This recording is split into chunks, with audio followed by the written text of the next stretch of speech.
the Art and Industry of Business and Living podcast, discussing conscious choices around business, money, life and living, and creating a greater future for you and the planet.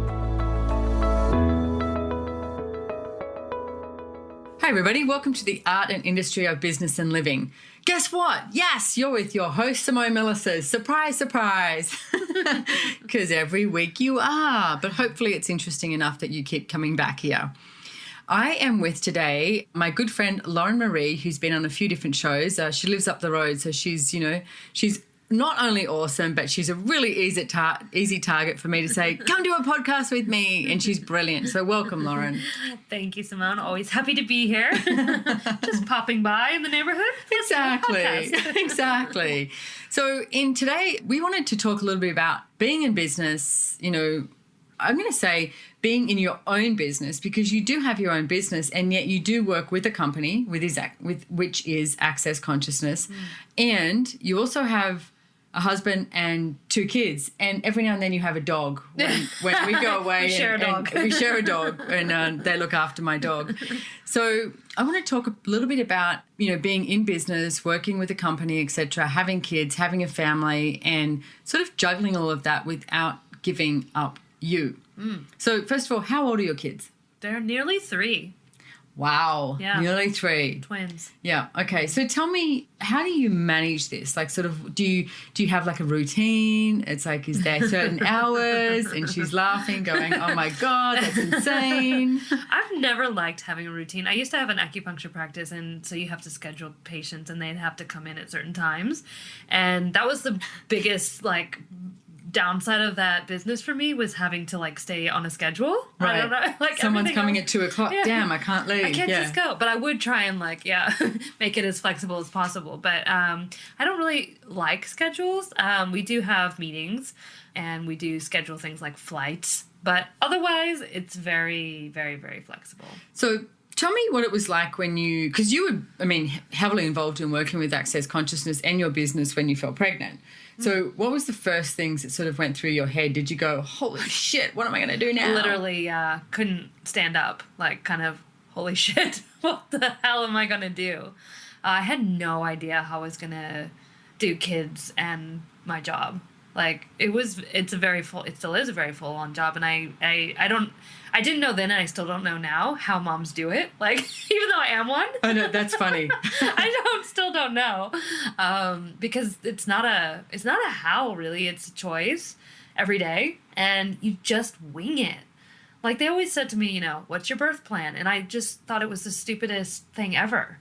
Right. How are you supposed to plan your birth, the birth of your that's not something you can plan. Right. They're going to come out when they want to come out. And they did, 6 weeks early. And, it was oops, we weren't really ready to, have me leave work and stuff. And I remember being in the hospital with 2 premature infants and sort of being on my phone, in between feeds and everything, and, forwarding emails. Check my Skypes.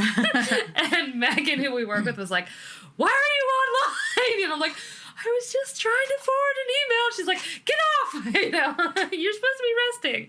But I'm just weird that way. I love working. I heard a story recently about someone who just had a baby, and she ran a major company, and literally baby popped out and she's gone, can somebody grab my phone for me? Because she wanted to answer something. But they were saying, oh, that's ridiculous. How stupid is that? But I relate to that.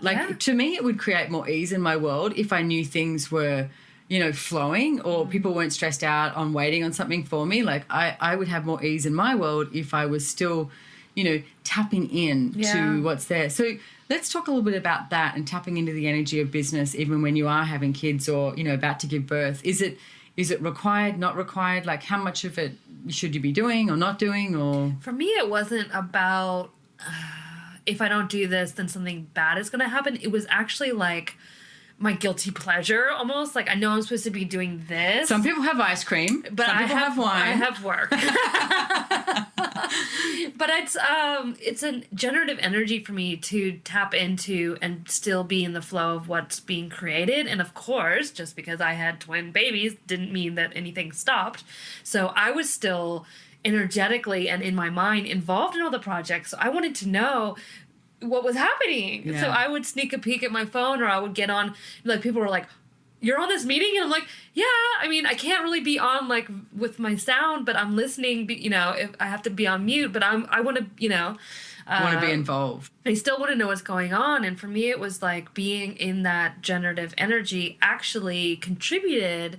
And that's part of, like, not giving you up. Because for me, like, that's just who I be, is like this creative energy. So for me to take away my work and be like, you have to just do kids, it was like that would be cutting off so much of me. So nobody told me I had to. Nobody threatened me like I would lose my job or any, like, it just was and still is such a like a source of fuel for me.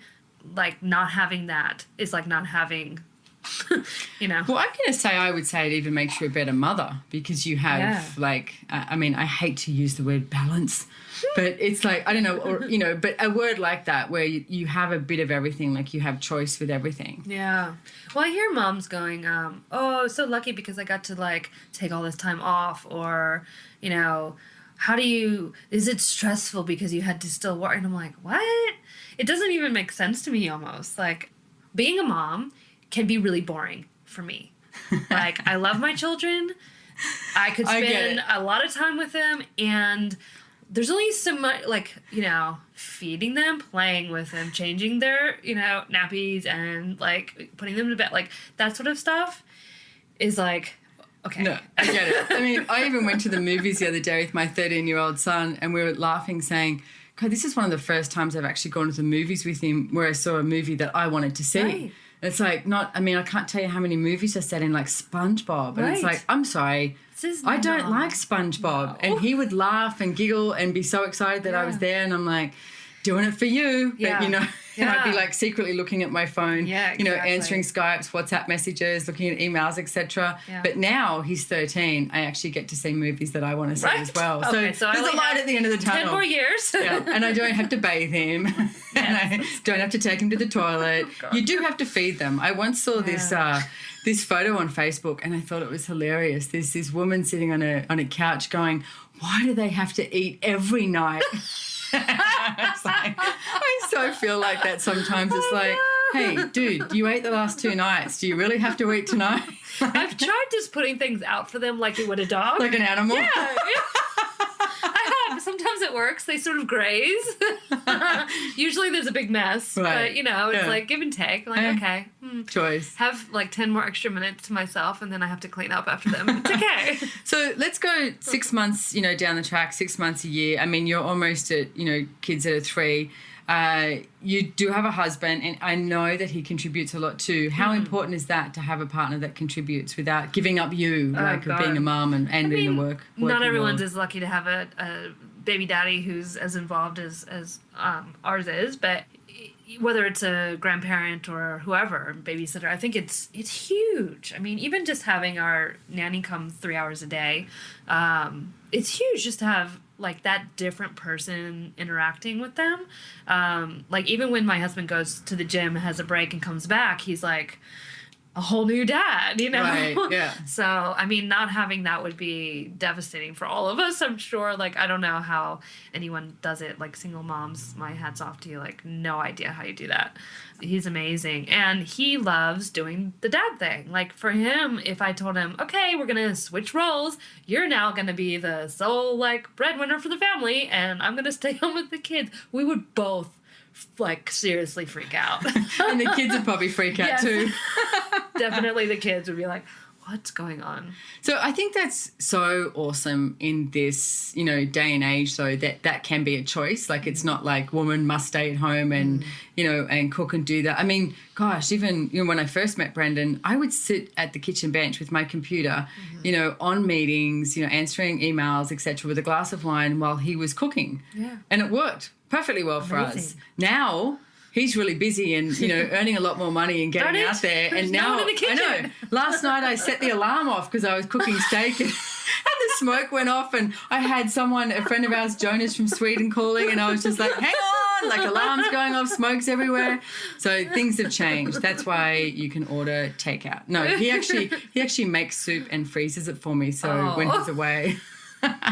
So back to, what are some of the top tips that you can talk about that you've actually lived and you be of not giving yourself up when you do have kids and you have a thriving business? Because your business hasn't become less. It's become more. Yeah, multiple times more than when I started with the kids.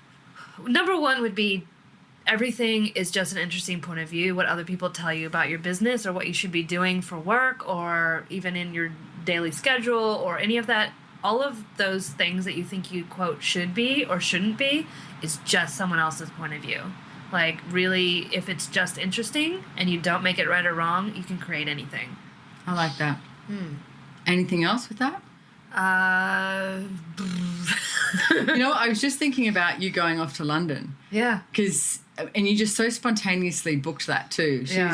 Lauren's going off to do a business done different class in London. So if you're in London, you can catch her. I think we're going to have this show playing prior to her going to London, so it'll be brilliant. Yes. So what's that like when you just go, okay, I mean, you are going to be in Paris doing... Don't you love saying that? You are going to be in Paris at a class with Dane, and then you chose to extend that time. It's like, what's that like for you with the family and doing all of that? Or is it just a breath of fresh air and welcome to champagne on the flight? Yes, that is. The first time I left the kids and the family to travel, I had a really hard time. As you know, you were with me. I said, we're taking a limo down to the airport. Just beware. I might cry the whole way. So please, let's bring lots of champagne and, distract me. And it was hard. Like, each leg of the flight, because we were going to Costa Rica from Australia, is a long, long journey. No, we were going to Europe. Okay. I think, yeah. So it wasn't easy. Right. I struggled. But as soon as I was there, I was fine. It was just the journey away from them that was really hard for me. So how much should you allow yourself? And I want to say, because I see so many people use work as a distraction. I know that's not what you use work as, but I do get a lot of people in this reality do use work as a distraction. Where's the place that they can start to look at, am I using work as a distraction from my family, or, is it a choice, or what's some of the ways that they can start to sort of get more clarity on that and not use it as a distraction? Well, I started asking questions. Okay, if I go on this trip, what will my children's life be like in 5 years? What will all of our lives be like in 5, 10, 15 years? And including them in that question, not just about, I'm distracting myself, or I can't stand you guys, I got to get away from you, or whatever. It was like, really, what is this going to create for all of us? And not buying into anyone, including maybe my husband or parents or even the kids, they could do boo-hoo, mommy, whatever. Like, you kind of got to get over that, because it's just emotions or manipulation or whatever. And you just look at what it's actually creating and know and trust you in what you're choosing based on your awareness of what it's going to create for the future. So I started asking, what is this going to create if I choose this? And what would it create if I didn't? And I looked at, okay, I could not travel. I could just do my job from home. I'm lucky, super lucky. I can do like 90% of everything from home. And that's a choice. And I looked at what that would create for all of us. And it was like, oh, that's not actually what we're choosing, and all of us. And I know that the kids are, really little, but it's so obvious to me what they're creating as their lives, and it's huge. So for me to diminish that by going, oh, I can't travel because, it makes me sad to be away from them, or it makes them sad for me to be, that's such a small, that's making things. It's an excuse and a justification for not creating something greater. No, yeah. I get it. I mean, we travel a lot. Like, we're away probably, 10 months of the year, all up if you calculate it. And, our son, who's now in boarding school, when we went for the interview at boarding school, the head of boarding said, Nash, it's going to be really difficult when you go to school. You've got to be aware of that because you're going to be away from your parents. And Nash looked at me and went, oh, they go away all the time. Yeah. I'm used to this. Yeah, it was like, I'm used to this. It's like, okay, he's at school. That's really different. So, dealing with that part of it. But it was interesting because he is so used to being with different people. Yeah. And I do think people, expand and grow a lot more than that. I mean, we were just in Malaysia, and your kids get to deal with, the local Malaysians, different culture, different religions, all of that. And they have their quote uncles and aunties, they're all of our friends, and they like everyone that they get to interact with. It just brings a different energy. Like I just see them like they're sponges. Like they love to just learn how other people interact with them and be with them and what they can learn, like the languages. Like their ears are always... What they can manipulate. Yes. What can I get out of this Absolutely. person? Will they be my new slave? Yes. And all the kids and like the ones that are a little bit older, they're like, like they're always learning and growing, and it's so much fun for them. They get home and they're just like, boring mom and dad, like... Yeah. So I guess it starts them out having a greater choice in life as well. Definitely. Cool. So Lauren, you are an Access Consciousness facilitator. You're a Joy Business facilitator, a Being You facilitator. Yeah. And a mom. Yeah. A wife. And still happy. Exactly. So Lauren does have a class coming up in London, Business Done Different. It's a 3-day masterclass. There are no prerequisites. So you can join her then. It's in June 22nd. June 22nd. So obviously 22, 23, 24. And what else do you have coming up after that? Because this podcast will be playing just before that. Okay. I'm doing a foundation class, which is one of the core classes in Access Consciousness. It's 4 days in New Caledonia, which is in French Polynesia. As one does. If there's any, Numayans out there. What are they called? I don't know. New Caledonians. New Caledonians. And I actually have a 30-day free tech series, online business guide. It's for everyone who wants to get started in their business online. So, perfect. Yeah. Yeah. Okay, so where do they find that? It's ongoing, so you can join anytime and do the 30 days. It's it'll go forever. Your choice, your time. Yeah. And you go to Tech Tips by Lauren. TechTipsByLauren.com. Yes. And if you say it 10 times really quick. TechTipsByLauren.com. And it's free. So you join and you just start a tip a day, for 30 days. Oh, I love that. So all those people out there who, have decided that they can't do tech. Yes. Because they've never been shown. Yeah. Here you are. Lauren Marie is showing excuses. you. Yeah. And each day is something different. We have some longer tutorials on there, like, how to get a website up and stuff like that. And I have a bunch of other guests on that do their thing, like Facebook algorithms and more, Instagram and all of that. So there's other people involved, and every day for 30 days you learn like one thing about getting your business up and running online and promoting or expanding it. So, yeah. I love that one thing. I remember when Brandon was learning Excel, and he said to me, "Can you sit down with me and show me all about Excel?" And I said, "No. You'll drive me crazy. I can show you 2 things, maybe 3. Yeah. And then learn that, and then come back and I'll show you another 3. Oh, that's good. Yeah. Nice. Yeah. Can't show you everything at once. It's like you'll be bored in a second. You'll hate it, and I'll hate it too. Yeah. So...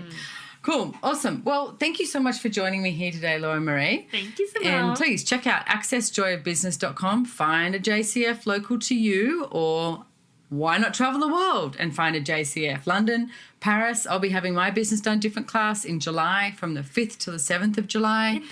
In Paris. And if you can't join me in Paris, then you can jump on live stream. Yeah. So, and there's lots happening. Many, many, many different classes. There's Access Bars facilitators, thousands of them, like over 3,000, and they're all starting to do a class based on my book Joy of Business, which is translated into 11 languages, soon to be 13. So very exciting stuff. Yeah. And don't forget to check out my friend Megan Hill on the What Else Is Possible show. Check out her podcast too. She's awesome. All right, thanks everyone. See you next time.